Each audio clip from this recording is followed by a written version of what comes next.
네, 안녕하십니까. 가정분석센터 원장 하트로입니다. 에, 무아의 증득과 관련해서 지금 연재를 하고 있는데요. 지금 이것이 왜 수행자들한테는 중요하냐면, 이제 불교 수행을 접하다 보면, 깨어있음이라든지 이파사나를 해서 항상 그 관찰자로서, 주시자로서 알아차림을 해서 이것이 이제 항상 따라 붙는다 해도 결국은 그 아상이 없어지질 않아 가지고 예, 계속 이제 그 번뇌망상이 따라 붙는단 말이에요. 그럼 또 그 따라 붙는 번뇌망상을 계속 알아차림을 하는 거죠. 이게 계속 반복이란 말이에요. 음. 그러니까 이 알아차림만 해가지고는 이 그 불교에서 얘기하는 그 무아 증득을 못하는 거예요.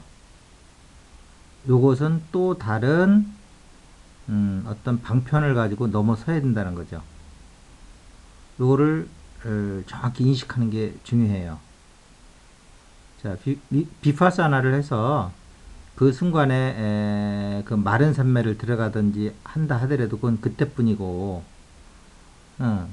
이 그 아상이 일상의식으로 들어오면 어, 또 나타나가지고 우리를 번뇌망상에 들어가게 한단 말이에요.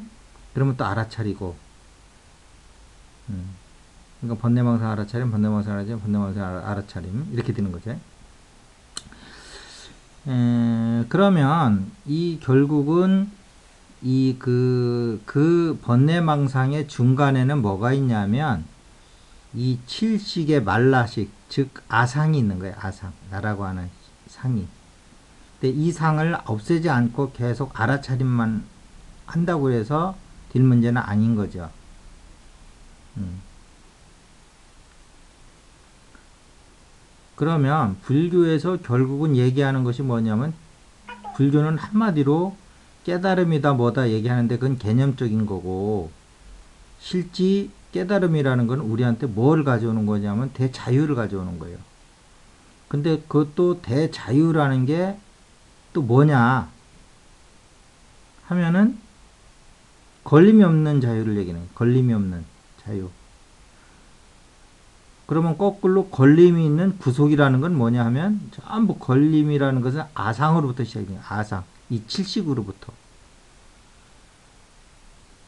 그래서 이 아상을 없앨 때 불교에서 얘기하는 음, 그, 그 걸림이 없는 자유, 즉 대자유인, 즉 깨달음에 그 이제 안착이 되는 거죠.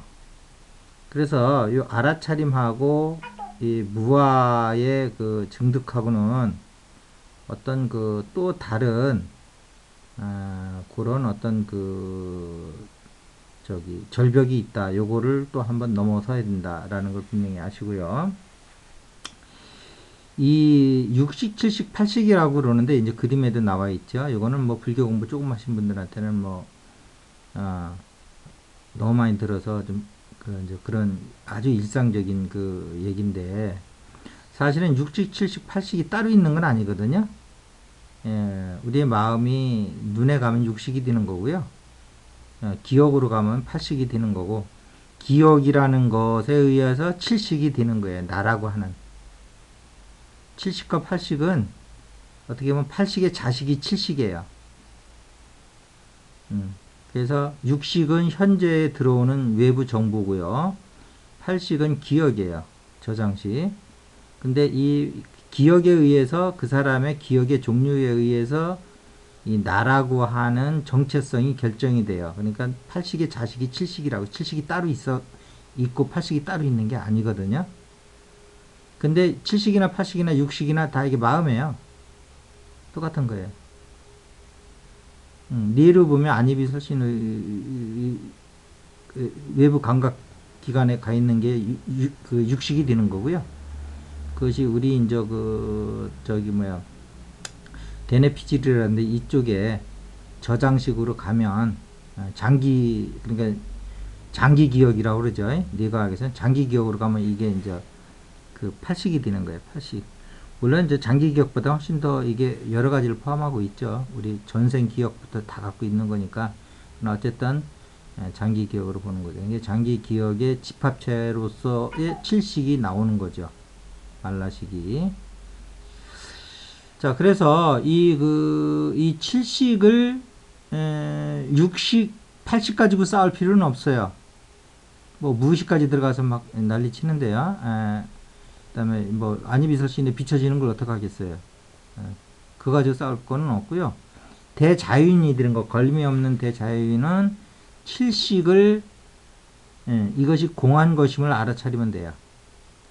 근데 요것은 이제 기존의 머리에서 할 때는 이게 유의법을 하는 게 아니고 무의법이기 때문에 되게 어려운 거예요. 유의법 같으면 여러분들이 힘으로 밀어붙이면 되잖아요. 정정진으로. 근데 이거는 그게 아니고 무의법이란 말이에요. 순간에 어떤 탁 알아차리는 거거든요. 그래서 이게 쉬울 때는 되게 쉽지만 또 어려울 때는 평생을 가도 이게 못 넘어서는 게 이게 그 아공을 득하는 거라고요. 칠식을 멸하는 게 아공이잖아요. 칠식이 그 공한 것임을 보는 게 이제 아공인데, 이것이 바로, 그 육식을 팔식으로부터, 기존의 그 기억으로부터, 비판하고 분석하고 뭐 이렇게 하는 거고요. 있는 그대로 보질 못하고, 또, 이 팔식 기억에 의해서 우리가 끊임없이, 업식이라고 그러죠. 번뇌망상에 시달리는 것이, 이것이 이 나라고 하는 상을 만들어냄으로써 하는 거라고. 이게 칠식이 팔식으로부터 나왔지만, 팔식은 그냥 놔두고 칠식만 없애도, 아시겠죠? 요런 개념적인 걸 정확히 아셔야 돼요. 칠식이 팔식으로부터 나왔지만은, 팔식을 없애야지 칠식이 없어지는 게 아니고요. 이 나라고 하는 에고, 기억으로부터 온 이 에고를, 가슴 명상에서는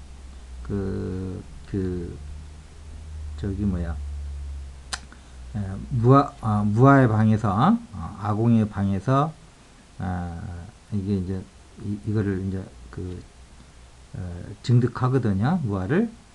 그러니까 가슴 명상은 좋은 게, 이러한 어떤 하나하나의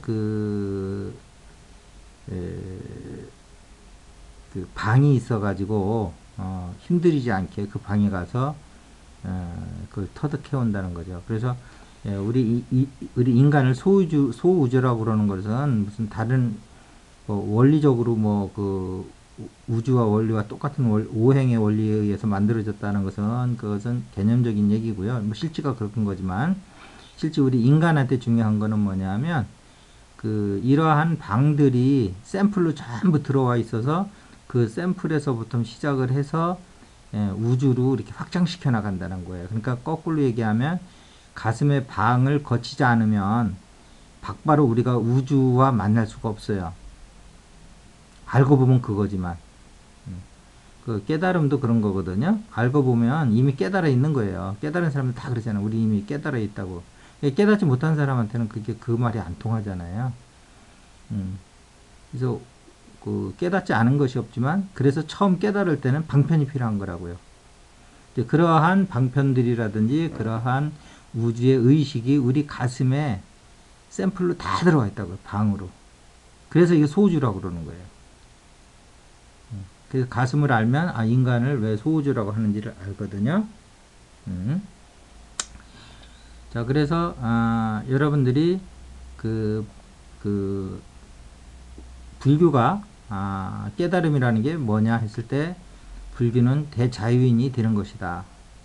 그 대자유는 뭐냐? 걸림이 없는 대자유인이 되는 것이다. 그러면 걸림이 없는 대자유인이 되려면 뭐하냐? 나라는 인식만 없애면 일체 걸림이 없단 말이에요. 육식과 팔식을 그대로 둬도 이것이 그 펄펄 날뛰어도 이것이 나라고 하는 아상만 없으면 걸려들질 않아요. 그러니까 아상을 놔두고 육식, 팔식을 뭘 그 멸하려고 그러고 바깥에 육식은 이제 바깥에 정부와 싸우는 거고 팔식은 안에 정부와 싸우는 건데 바깥에 정부와 싸우고 안에 정부와 싸워봐야 이 칠식이 살아 있으면 그 승부가 끝이 나질 않아요. 내가 지치지. 그런데 육식과 팔식은 엄청난 거잖아요. 바깥에 정부가 이게 뭐 평생을 해도 죄송합니다. 평생을 해도 그 끝나질 않는 거고요. 이 팔식도 마찬가지라고요. 이게 한 개인은 인류 그 의식이 다 들어가 있는 거란 말이에요.